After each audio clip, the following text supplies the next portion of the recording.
मैं VN मिश्रा एक बार फिर हाजिर हैं विद्या क्वेश्चन बैंक से। मैथ की तैयारी कैसे करें में आज 1 जनवरी है और साल का पहला दिन है और नए चैप्टर वृत्त सर्किल का भी पहला दिन है।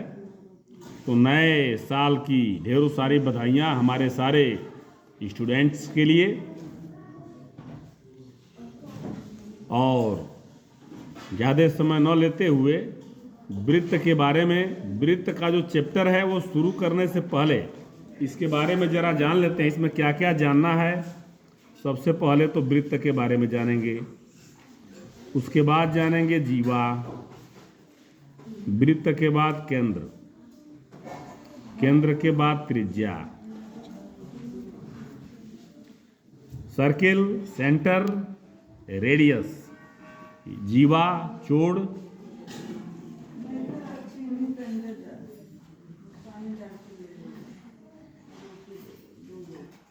स्पर्श रेखा,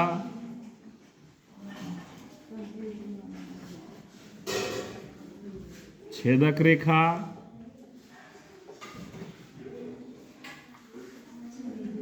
स्पर्श बिंदु, कुछ प्रमेय, कुछ प्रमेय जो सिद्ध किया गया है उसके बारे में। चलिए शुरू करते हैं। वृत्त, वृत्त उन सभी बिंदुओं का समुच्चय है, सेट है, जो किसी स्थिर बिंदु से समान दूरी पे होते हैं। समझ गए? ये वो है स्थिर बिंदु जिससे समान दूरी पे ये सारे बिंदु होते हैं। बिंदु के बिंदु पथ को ही रेखा कहते हैं। ये रेखा ही है एक तरह से। ठीक है?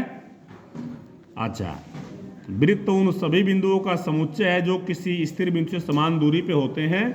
उस स्थिर बिंदु को कहते हैं केंद्र। ठीक है? और ये जो लाइन है जो घूम रहा है कलम, इसको कहते हैं हम परिधि। इसे एक चीज और कहते हैं, वृत्त का परिमाप जो होता है 2πr। वृत्त के परिमाप को उसकी परिधि कहते हैं, या वृत्त का परिधि ही उसका परिमाप है। सर्कुम्फ्रेंस कहते हैं जो 2πr होता है सर्किल का। ये हो गया परिधि। तो ये परिधि और सेंटर यहां से मिला दिया जाए, ये जो लाइन है उसको कहते हैं रेडियस, त्रिज्या। क्या कहते हैं? त्रिज्या। बात समझ में आ गई? अच्छा, जीवा, वृत्त पर कोई भी बिंदु स्थित हो और उसको मिला दिया जाए तो वही जीवा होता है। ये भी जीवा है, ये भी जीवा है। कोई ऐसी जीवा होगी जो यहां से भी होके जाएगी, वही सबसे बड़ी जीवा होगी।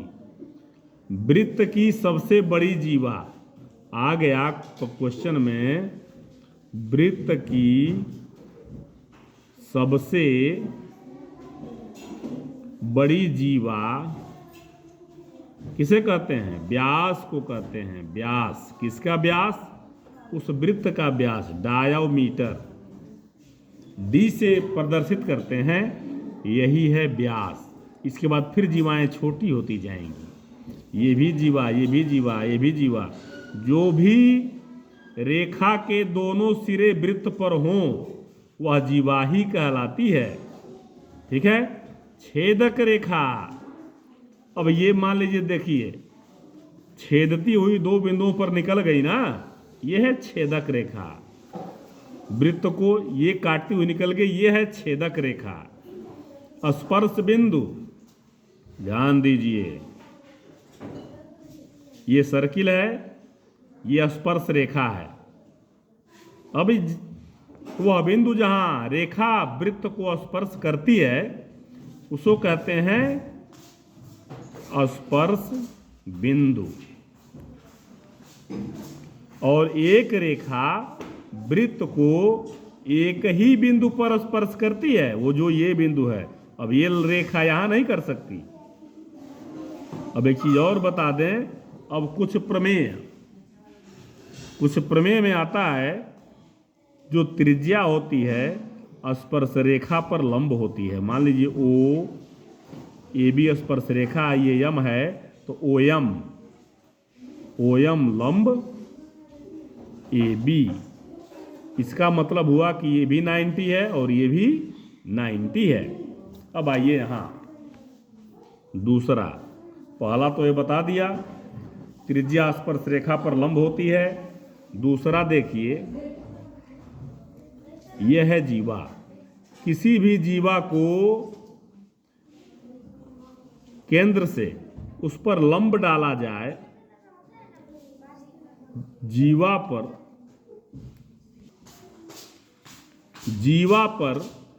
किसी भी जीवा पर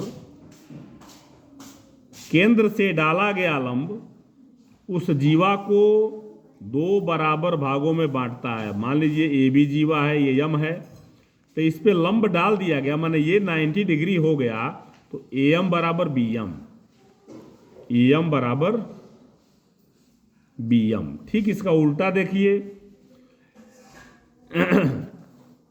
वृत्त के किसी भी जीवा के मध्य बिंदु को यदि केंद्र से मिलाया जाए, मध्य बिंदु माने ये और ये बराबर है, ये यम है, ए है, बी है, ए बी का मध्य बिंदु यम है। यदि ये सेंटर ऐसे मिलाया जाए तो मिलाने वाली रेखा जीवा पर लंब होती है, ये 90 डिग्री हो जाएगा। इस प्रमेय का ये उल्टा है। तीसरा, बराबर जीवाएं, यदि जीवा ये है और जीवा ये है, यदि ए बी और सी डी दोनों जीवाएं बराबर हैं, तो वह केंद्र से बराबर दूरी पर होती हैं। ये दूरी और ये दूरी, ये दोनों बराबर होगा। ठीक है। अब है अगला है कि यदि दो जीवाएं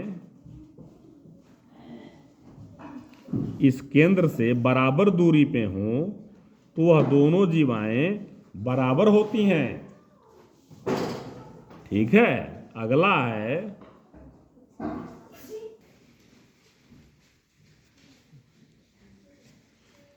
हाँ, ध्यान दिया जाए, ये तो हो गया यदि केंद्र से दूरी बराबर है दो जीवाओं की, तो वो दोनों जीवाएं बराबर होती हैं। आगे देखिए, एक वृत्त में दो बराबर जीवा हो, चाहे अलग अलग वृत्त में दो बराबर जीवा हो, अलग अलग वृत्त माने सर्वांगसम वृत्त हो। सर्वांगसम मतलब जिनकी त्रिज्या एक ही हो। दो वृत्त तभी सर्वांगसम होते हैं जब उनकी त्रिज्याएं बराबर हो। जैसे चूड़ी एक ही तरह का होता है, सबका सेंटर एक ही है और सबका ये जो होता है ना रेडियस, यहाँ ये रेडियस होता है, सब चूड़ी का एक ही हो। ऐसे रख दीजिए, दूर से देखिए लगेगा एक ही चूड़ी है। ऐसा लगेगा कि नहीं लगेगा? आप बताइए। मान लीजिए अब ये त्रिभुज है, ऐसा ही त्रिभुज यदि इसी के ऊपर रख दिया जाए तो दूर से देखने पर लगेगा कि एक ही त्रिभुज है। उसी को कहते हैं सर्वांग समता। चूंकि ध्यान उस पर न दें, यहां दें।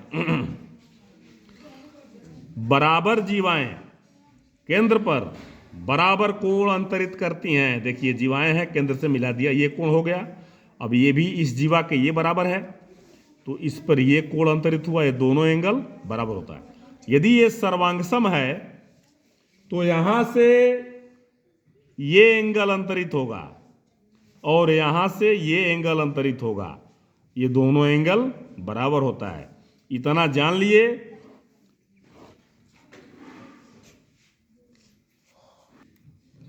अब इतना जान लिए, इसके बारे में आप जितना मैंने बताया है अपने बुक से देखेंगे। ये सारी चीजें बुक में एक बार फिर मैं रिवीजन कर देता हूं। त्रिज्या स्पर्श रेखा पर लंब होती है, त्रिज्या स्पर्श रेखा पर लंब होती है। जीवा पर केंद्र से डाला गया लंब जीवा को 2 बराबर भागों में बांटता है। यदि किसी भी वृत्त में किसी जीवा के मध्य बिंदु को केंद्र से मिलाया जाए तो जीवा पर लंब होता है, मतलब 90 डिग्री का एंगल बनाता है। बराबर जीवाएं केंद्र से बराबर दूरी पर होती हैं।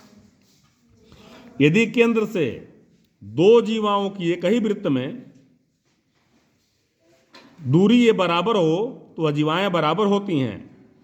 बराबर जीवाएं, ये दोनों जीवाएं बराबर हैं तो वह केंद्र पे, ये केंद्र है, सेंटर है, वहां बराबर एंगल अंतरित करेंगी, बराबर कोण बनाएंगी। ये तो 2 कॉन्ग्रुएंस है, मतलब सर्वांगसम है। सर्वांगसम जो वृत्त है उसमें यदि बराबर जीवाएं हैं तो वो भी सेंटर पे, केंद्र पे बराबर कोण अंतरित करेंगी। इतना मैंने बता दिया। मैंने ये विद्या क्वेश्चन बैंक वृत्त शुरू करने से पहले, और मैं ये बताना चाहूँगा कि आप जो है वृत्त की बुक खोलें, वो चैप्टर निकालें और उसमें ये सारी चीज़ों को आज जान लें, तब कल मैं विद्या क्वेश्चन बैंक का शुरू करेंगे क्वेश्चन। बात समझ में आई? आज नया साल का पहला दिन है, आपका दिन अच्छे से गुजरा होगा। हम उम्मीद कर रहे हैं कि आप लोग आज पढ़ाई किए होंगे। स्टूडेंट हैं तो पढ़ाई ही किए होंगे। कुछ लोग अपने घूमने का प्लान भी बनाए होंगे, घूमे भी होंगे, घूम करके आए भी होंगे।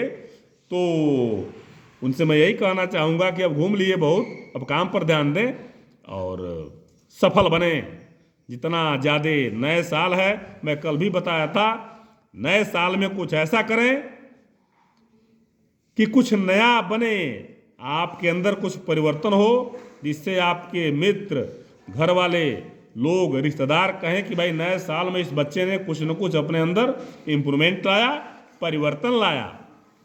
तो अब आज्ञा दें, कल फिर मिलेंगे, तब तक के लिए धन्यवाद।